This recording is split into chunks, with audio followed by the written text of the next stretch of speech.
Assalamualaikum warahmatullahi wabarakatuh. Alhamdulillah wassalatu wassalamu ala Rasulillah wa ala alihi wa sahbihi wa mawalah. Update pembangunan Sekolah Al-Walid dan Islamic Boarding School 27 Sare, Aceh Besar. Pembangunan sekolah di Tanah Wakaf Sare terus berjalan. Di lapangan, tim sedang melakukan pembersihan lahan bagian depan dan pengorokan bukit, pemasangan plafon, plaster, dan aci, pembuatan pagar depan, dan pembersihan sampah kayu serta akar di area serbaguna.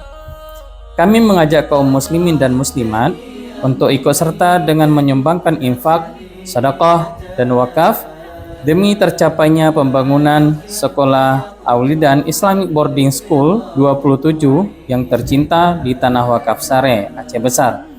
Semoga Allah Subhanahu wa Ta'ala memberkahi harta kaum muslimin dan muslimat serta menjadikan infak, wakaf, dan sedekah sebagai pemberat di timbangan amal kelak. Jazakumullahu khairan. Wassalamualaikum warahmatullahi wabarakatuh.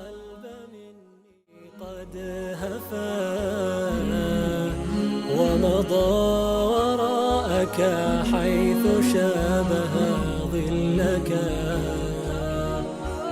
قلبي ولكن بات عندك حيثما